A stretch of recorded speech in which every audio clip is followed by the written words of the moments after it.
Coucou tout le monde, j'espère que vous allez bien, je suis trop contente de vous retrouver aujourd'hui dans un bilan culturel. J'ai regroupé les mois d'août et septembre ensemble pour vous proposer un bilan complet, en tout cas, j'ai l'impression qu'il l'est. Je pense que j'ai pas besoin de blablater plus, on va tout de suite y aller. Je vais vous parler d'abord des romans que j'ai lus en août et en septembre. D'abord j'ai lu un roman de Rebecca Ligueri qui s'appelle Les garçons de l'été et qui a été publié en 2017, que j'ai beaucoup aimé. C'est l'histoire d'une famille plutôt bien sous tout rapport qui habite à Biarritz dans le sud-ouest, et surtout en fait de leurs deux fils, ils s'appellent Tadé et Zaké, qui sont deux mecs hyper beaux, musclés, sportifs, qui font du surf. Ils partent tous les deux faire un espèce de stage de surf à La Réunion. Pendant qu'ils sont à La Réunion, va se passer un drame pour l'un des deux, qui va complètement faire exploser la famille et tout simplement les faire sombrer dans une situation absolument tragique où ça va aller de pire en pire pour tous les membres. C'est un roman que j'ai énormément aimé. Déjà, j'ai trouvé très bien écrit. Je trouve qu'on est très vite pris dans la diégèse, que les personnages sont bien écrits, surtout complexes et intéressants,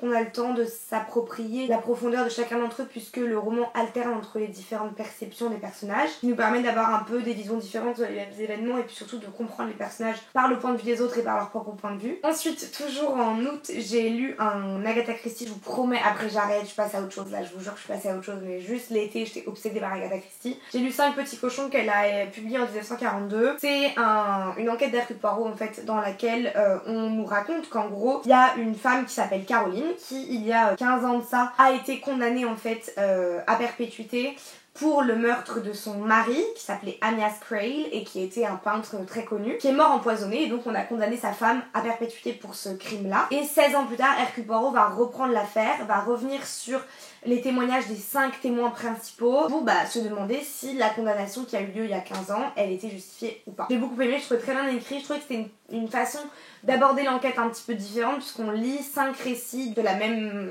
scène en fait. Et les Agatha Christie, c'est toujours un peu la même chose, c'est-à-dire t'es en mode waouh, c'est super bien écrit, la fin est surprenante, mais c'est vraiment très bien écrit et la fin est vraiment surprenante, donc finalement si on retrouve exactement ce qu'on est venu chercher, c'est probablement que c'est un bon roman et que je vous recommande. Et enfin en dernier, je suis en train de le lire, mais je voulais vraiment trop vous en parler parce que c'est vraiment trop bien. Attendez, je vais le chercher. Je suis donc actuellement en train de lire Chaviré de Lola Lafont, qui est sorti cette année et que je trouve absolument génial. C'est donc un roman qui est séparé en plusieurs parties. Moi j'en suis à la page 100 sur 300, donc j'ai lu que un tiers du roman, mais ça me plaît déjà tellement que je veux trop vous en parler. C'est l'histoire donc d'une jeune femme qui s'appelle Cléo. Elle est issue d'un milieu de classe moyenne de banlieue parisienne dans les années 90. C'est une jeune femme qui a des rêves de danse parce que elle a 13 ans et qu'elle se voit dans des succès qui la font rêver quoi. Et puis un jour à la fin de son cours de danse, il y a une femme qui vient l'aborder, qui lui dit qu'elle travaille pour une bourse qui s'appelle la Bourse Galatée, qui aide des jeunes filles justement passionnées à réaliser leurs rêves, à faire des stages. Sauf qu'en fait il va s'avérer que cette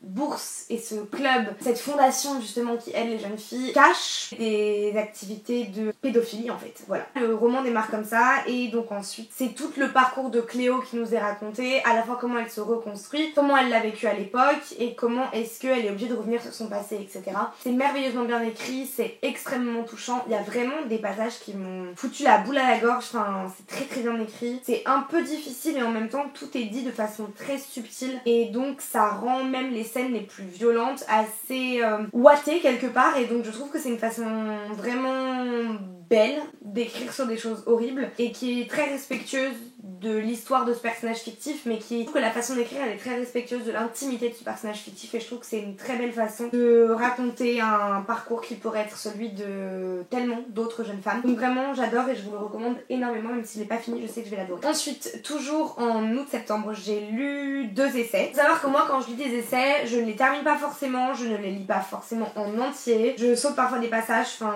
c'est pas un roman quoi, donc je prends aussi ce qui m'intéresse et ce que je viens chercher. J'ai donc d'abord lu, comme je vous l'avais dit dans ma vidéo sur la sexualité des adolescentes, Le regard féminin d'Iris Bray qui est sorti cette année, qui donc est un essai vraiment sur le female gaze, sur la façon de filmer les femmes sans en faire des objets, de comment est-ce qu'on partage la singularité de l'expérience féminine et du ressenti féminin à l'écran, et d'apprendre à renouveler le regard qu'on porte sur les femmes au cinéma et sur les femmes en tant que cinéastes. Un essai que je trouve extrêmement intéressant, alors parfois un peu obtus j'ai trouvé, pas forcément toujours d'une accessibilité parfaite. Mais je pense pas que ce soit forcément ce que doit être un essai, juste je pense que c'est important de le mentionner. Il y a des passages où je me suis un peu dit bon, ça se répète un peu aussi parfois. Mais pour le coup par contre c'était un sujet qui, même si je savais globalement ce qu'était le female gaze, j'avais très peu en fait de clés, d'informations, d'exemples par rapport à ce sujet-là. Donc franchement j'ai été très contente de le lire et de pouvoir le lire, et surtout ça m'a beaucoup aidé pour ma vidéo. Toujours en septembre, enfin en août plutôt pour le coup, j'ai lu, pas en entier du coup, mais j'ai pas mal feuilleté, enfin je l'ai annoté, je me suis baladée dedans.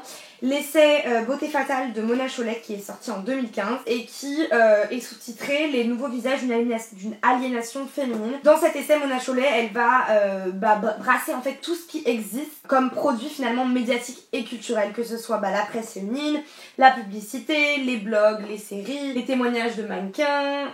Elle va aussi utiliser évidemment des essais, des enquêtes sociologiques, tout ce qui existe en fait, tout ce qui est en sa possession, pour essayer de comprendre comment est-ce que le monde de la mode et de la beauté, eh bien, il participe totalement à entretenir et à perpétuer une logique sexiste, une logique d'aliénation en fait des femmes par le pouvoir que ces industries-là possède sur la façon de se comporter, d'être et de prendre soin de son corps des femmes. C'est donc un essai qui est hyper intéressant. Alors d'un point de vue, encore une fois, j'ai pas découvert des choses dans cet essai, je me suis pas dit ah putain oui, parce qu'il y a quand même une base, un postulat de base que je connais, que je sais, et par exemple typiquement dans la vidéo que j'ai faite sur la diet culture, c'est exactement ce que j'essaie de démontrer. Donc j'ai pas été non plus complètement estomaquée par ce que j'ai appris. Par contre d'un point de vue précision, chiffrage, exemplification, c'est un essai qui est extrêmement riche, qui est très à mon avis utile. Je pense que c'est vraiment le genre d'essai exactement comme Sorcière qui peut être énormément réutilisé, utilisé et ressorti. Donc voilà pour les bouquins. Par contre après j'ai lu de la poésie aussi en septembre, j'étais très dans un mood poésie. Désolée mais moi dès que c'est septembre je suis en mode je suis une feuille morte, je suis Robert Smith, je suis Rimbaud, je suis triste et j'ai besoin de lire de la poésie symboliste pour me remettre en question. Donc c'est ce que j'ai fait parce que je suis complètement soumise à mes passions. J'ai lu de la poésie en anglais. Désolée si vous ne parlez pas anglais, mais je pense qu'en vrai, traduit ce sera pas aussi bien, mais il y a une... Enfin la poésie, je pense que même si on comprend pas tous les mots, il y a une magie qui s'opère qui, à mon avis, ne demande pas un bilinguisme parfait. Donc j'ai lu un recueil qui s'appelle Crush, écrit par Richard Siken en 2005. Richard Siken, il a gagné le prix de Yale du meilleur jeune poète en 2004. Et Crush, c'est un recueil que j'ai absolument adoré, que je trouve absolument sublime. Très compliqué de vous expliquer pourquoi j'ai aimé de la poésie, parce qu'il y a un truc du sensible absolu qui est assez indescriptible en fait, mais tout est absolument touchant dans ce recueil. Ça touche à une espèce de pureté de l'humain qui est bouleversante. Bref, pas envie d'en parler plus longtemps parce que je vais me mettre à chialer, mais excellent. Et j'ai aussi lu The Collected Poems, donc qui est donc un recueil des principaux poèmes de Sylvia Plath, qui a été publié en 1981. Je suis une fan inconditionnelle de Sylvia Plath en tant que femme, en tant que poétesse, en tant qu'écrivaine. Je la trouve fascinante, passionnante, inspirante, tellement talentueuse. Enfin, c'est... Merci d'exister, Sylvia. Enfin, du coup, non, parce que she's dead, mais on pense à elle. Qui est un personnage en plus qui est absolument fascinant, autant pour les questions féministes que juste pour les questions d'histoire de la littérature, parce que c'est cette personnalité torturée. Elle fait partie de cette classe de personnalités complètement fascinantes qui sont mortes à peine 30 ans. Elle était totalement malade en fait. Elle avait une maladie mentale qui l'aliénait en fait, et en même temps lui a permis d'écrire des choses qui sont d'une puissance, d'une profondeur, d'un sublime qui est bouleversant. Un de mes poèmes préférés de Sylvia Plath, c'est The Mad Girl's Love Song. Il y a cette quote: I dreamed that you bewitched me into bed and sung me moonstruck, kissed me quite insane. Et ça, désolée de dire les termes, mais c'est trop beau. D'ailleurs, si la poésie ça vous intéresse, si vous avez envie de vous familiariser, si vous n'avez pas trop quoi lire, vers quoi vous tournez, ce qui vous plaît, ce qui vous plaît pas, sur Twitter en particulier, il y a énormément de comptes qui sont des bots de poésie et qui postent, je sais pas, toutes les 2 heures ou tous les jours, je sais pas, des citations d'un certain poète ou d'un certain recueil ou d'une certaine type de poésie, et je trouve ça trop bien d'en suivre parce que ça vous permet de vous familiariser, de voir s'il y a certaines citations qui vous parlent. Ne sachant pas forcément d'où ça vient, de quel type de poème c'est extrait, il y a aussi une espèce de distanciation qui se fait de l'avis préfondé qu'on a sur un certain type de poésie ou de poète, et ça permet de découvrir des choses, et moi je trouve ça trop bien. Ensuite, niveau musique, moi aussi j'étais au charbon, je sais pas, enfin les 2 derniers mois j'ai fait des playlists tout le temps, je sais pas, je me sentais trop en vibe. Évidemment, comme tous les mois, j'ai fait 2 playlists, ma playlist de août et ma playlist de septembre, où vraiment je mets tout ce qui sort, tout ce que j'écoute. Enfin, je cherche pas du tout à créer une vibe particulière, juste ce que j'écoute pendant le mois. Évidemment, je vous prépare aussi celle d'octobre, qui, je pense qu'on sera en octobre déjà largement quand le bilan sortira. Du coup, la playlist elle sera déjà créée, elle sera en barre d'infos. Après, j'ai créé plein de playlists à thème aussi. J'ai créé une playlist Teenage 80s, qui est donc une playlist très années 80 surprise party,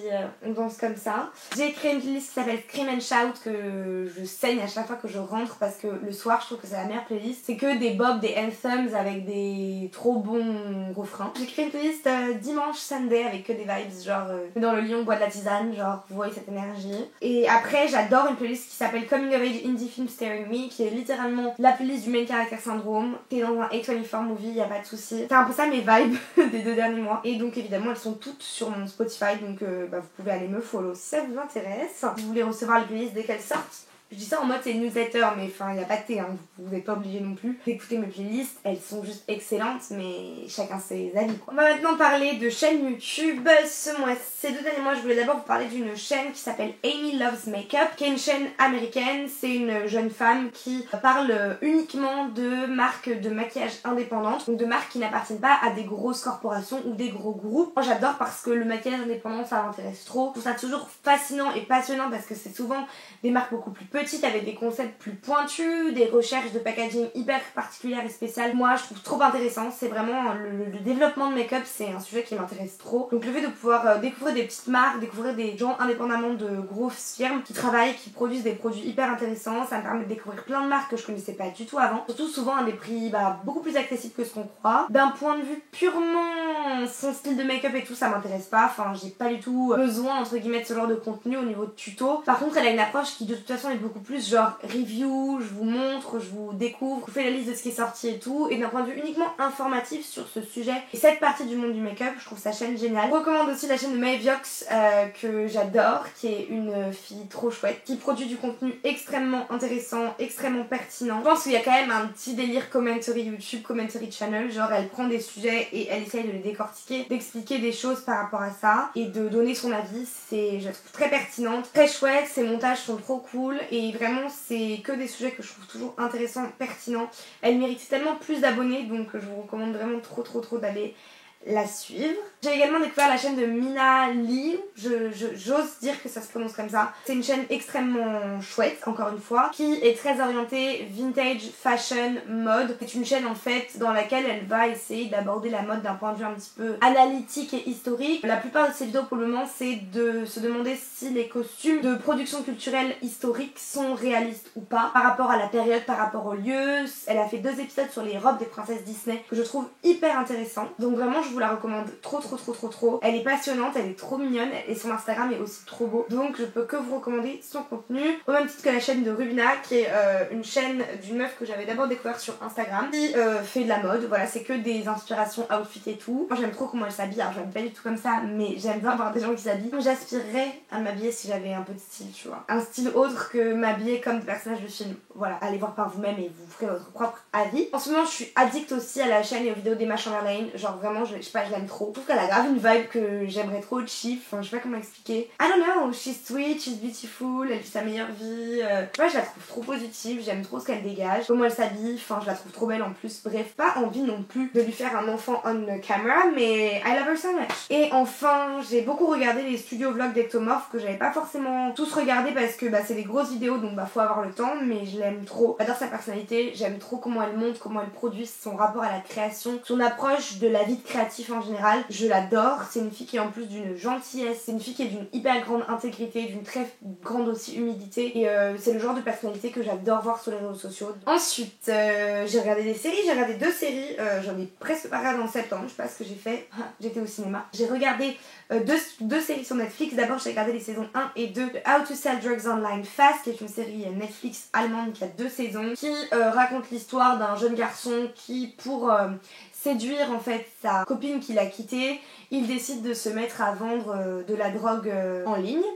de créer un site de vente de drogue en ligne avec son meilleur ami. Et tout ça va évidemment créer une situation extrêmement compliquée et abracadabrante dans laquelle il va se retrouver mêlé à des situations plus ou moins catastrophiques et plus ou moins agréables pour lui. C'est très divertissant, franchement ça casse pas trop pattes dans la galère, mais c'est très divertissant. Et ce que je trouve surtout vachement sympa dans la série, c'est vraiment le parti pris d'assumer complètement qu'ils sont sur Netflix. Donc on parle de Netflix, il y a des moments où il y a le quatrième mur est brisé, enfin on est sur Netflix quoi, il y a tout un jeu avec la construction de l'écran Netflix et tout, enfin je trouve que c'était assez intelligent. Pareil, la façon d'insérer les réseaux sociaux dans les écrans, etc. C'est vraiment cool. Pour moi c'est un peu genre Scam 2.0 de ce point de vue là, c'est-à-dire qu'en 2015 Scam ça avait déjà été révolutionnaire par ce côté d'inclure les écrans de téléphone et les réseaux sociaux dans la série. Là je trouve qu'on retrouve un petit peu cette énergie là, mais un peu poussée plus loin, parce que forcément c'est plus moderne, donc il y a une meilleure maîtrise des codes et des choses, et je trouve que ça fonctionne très bien de ce point de vue là. Donc juste pour ça je trouve que la série elle est assez intéressante. Et j'ai également regardé la saison 2 de Glow Up, qui est donc un show BBC qui est sorti sur Netflix après avoir été je crois sorti un épisode par semaine. C'est donc, je vous en ai déjà parlé, une compétition de make-up où des make-up artistes de milieux différents et d'inspirations différentes s'opposent dans des défis de plein de styles différents jusqu'à couronner l'un d'entre eux comme make-up artiste, et je crois qu'il remporte un contrat ou un truc. J'ai vachement aimé la saison 2, que j'ai trouvé mieux dans son casting que la saison 1. Le résultat, j'étais trop contente parce que vraiment, enfin, je veux dire, I was rooting for them, comme ça vous pouvez pas savoir le genre de la personne qui gagne. Je trouvais qu'il y avait vraiment des make-up trop beaux et inspirants et cool, donc vraiment je vous recommande très très fortement la saison 2.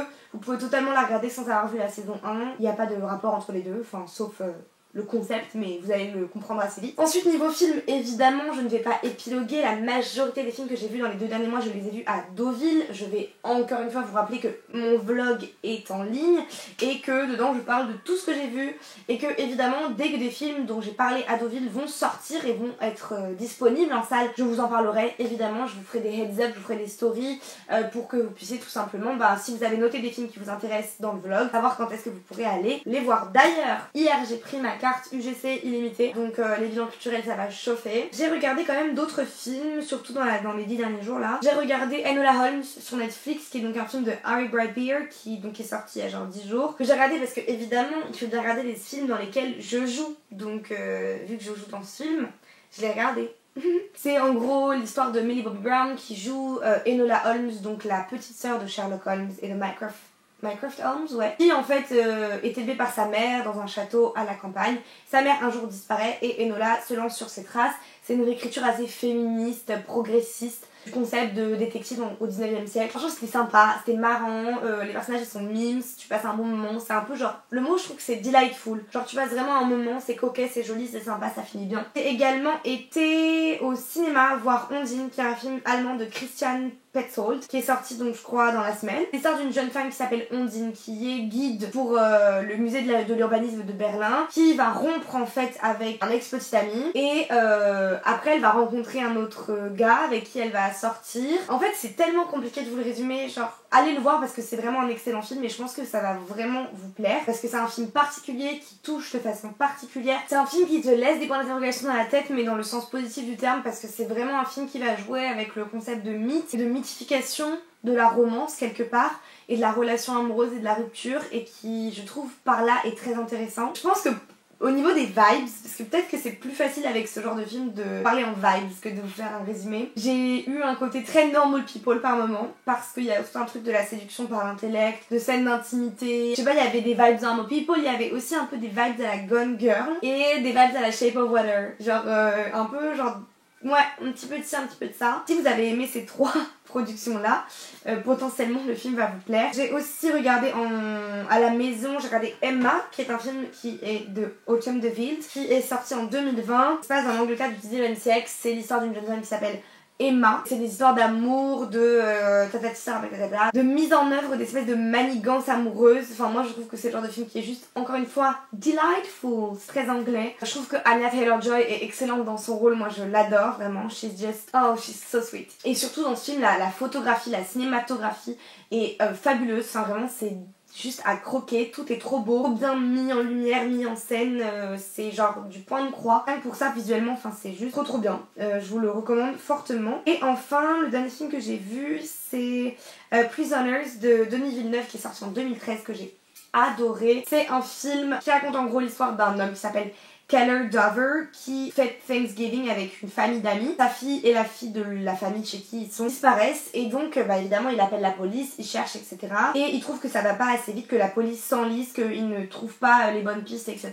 Et donc Keller Dover va décider de faire le travail lui-même et de mener son enquête de son côté et le film va voir jusqu'à quel point ce type est capable d'aller pour trouver la vérité et la justice par rapport à la disparition de sa fille et de son ami. C'est un film que j'ai adoré, qui te tient en haleine pendant 3 heures. C'est rebondissement sur rebondissement, la photographie est aussi exceptionnelle. Les performances sont, j'ai pas envie de dire trop bien parce que c'est vraiment un niveau de critique de 0. Pour le coup, excellent. C'est un film bon qui est un peu genre fout un petit coup de poing dans le ventre puisque quand même le sujet n'est pas facile et il y a des scènes qui sont franchement difficiles. Vraiment, I loved it et je vous le recommande très chaleureusement. D'un point de vue podcast, j'ai écouté d'abord évidemment le podcast Nos Avenirs qui a été créé par Mathilde, qui m'a fait l'honneur de m'inviter dans un épisode qui je ne pense pas sera encore sorti à l'heure où ce bilan sort, mais qui ne va pas tarder à sortir. C'est un podcast très intéressant dans lequel elle fait revenir des personnalités différentes sur leur rapport au passage à l'âge adulte et au fait de grandir. Il y a eu plein de gens que j'aime beaucoup, que je connais personnellement et que donc j'étais ravie de pouvoir raconter leurs ressentis et leurs doutes et leurs convictions et leur tout dans des épisodes aussi intéressants. Donc je vous recommande vraiment chaleureusement le podcast. J'ai également écouté une série de 5 épisodes qui s'appelle Page arrachée à Sylvie Plath sur France Culture puisque j'ai eu une grosse era Sylvie Plath là, pendant le mois de septembre. Qui est donc une espèce de série 2 dans laquelle on revient sur la vie de Sylvia, on nous lit des extraits de journal, de poésie, de texte. C'est très abordable tout en étant vraiment très puissant. En fait, la façon dont c'était construite, le travail du son, tout était impeccable. En même temps, France Culture, on les connaît. Si vous n'êtes pas du tout familier ou familière avec Sylvie Plath, avec son travail, avec sa vie, c'est une série de 5 épisodes que je vous recommande vraiment d'écouter parce que vous allez pouvoir toucher un peu du doigt la puissance poétique et féminine de cette femme fascinante et c'est toujours un plaisir de découvrir Sylvie Plath quand on ne l'a pas encore fait. Et enfin je vous recommande bien sûr d'aller écouter l'épisode de Boomerang d'Augustin Trapenard avec Adèle Haenel qui est sorti ce lundi, donc hier, que j'ai écouté en allant en cours et vraiment quelle femme exceptionnelle. Je pense pas qu'on a besoin de le répéter mais ça fait toujours du bien de le redire. C'est vraiment quelqu'un que je trouve tellement inspirante, tellement fascinante dans sa force, dans sa résilience, dans son humilité, elle est extraordinaire et vraiment c'est un épisode qui fait du bien, qui donne de la force, qui revient sur des choses très importantes. Quand Augustin Trapenard lui demande c'est quoi pour vous un héros et que la première chose qu'elle répond c'est pour moi déjà c'est une héroïne, j'étais en mode yes queen. Et l'épisode est très bien. Alors évidemment c'est Boomerang d'Augustin Trapenard donc il faut s'attendre à des questions qui sont toujours à la fois qui est aussi entre la plume géniale et en même temps l'autoparodie, mais je pense que c'est aussi ce qui fait le charme de l'émission. Et enfin on va terminer ce bilan avec internet, juste je vais vous parler de Mapster. J'ai créé un Mapster en août dans lequel j'entre les adresses que j'aime bien. Alors je rentre pas tout parce qu'il y a des trucs qui ne valent pas le coup, mais c'est une appli que je trouve très bien, chouette pour s'organiser, se rappeler d'où on a été et surtout vous pouvez, et c'est ça qui est vraiment bien, accéder à des maps préconçues de gens, de lieux, organisés par certains organismes etc, ce qui vous permet d'avoir des recommandations d'un milliard de lieux vraiment cool, surtout pour aller dans des villes ou dans des endroits que vous ne connaissez pas. Écoutez les amis, voilà, on est arrivé au bout de ce bilan culturel, j'espère qu'il vous a plu. Je suis contente parce que comme j'avais tout très bien préparé, j'ai filmé assez rapidement et ça c'est toujours quand même un plaisir parce que j'adore monter, mais pas 1h45 de rush, genre pour ma santé personnelle, non. Et merci en tout cas de m'avoir écouté, j'espère que mes recommandations et mes avis vous auront plu, vous auront éclairé. Vous n'hésitez pas à me dire si vous avez un avis à donner sur ce dont j'ai parlé, s'il y a des choses qui vous ont tenté, je sais pas, si vous avez des choses à me recommander. Les commentaires sont là pour ça. Je vous remercie encore de m'avoir écouté aujourd'hui, je vous remercie de tous vos retours positifs sur tout ce que je fais. Ça me rempli de joie et j'ai tellement hâte de vous parler de plein de nouvelles choses et de plein de trucs très très cool. En attendant une prochaine vidéo, normalement la semaine prochaine, je vous embrasse. Je vous retrouve comme d'habitude sur tous les réseaux sociaux et à très vite. Ciao!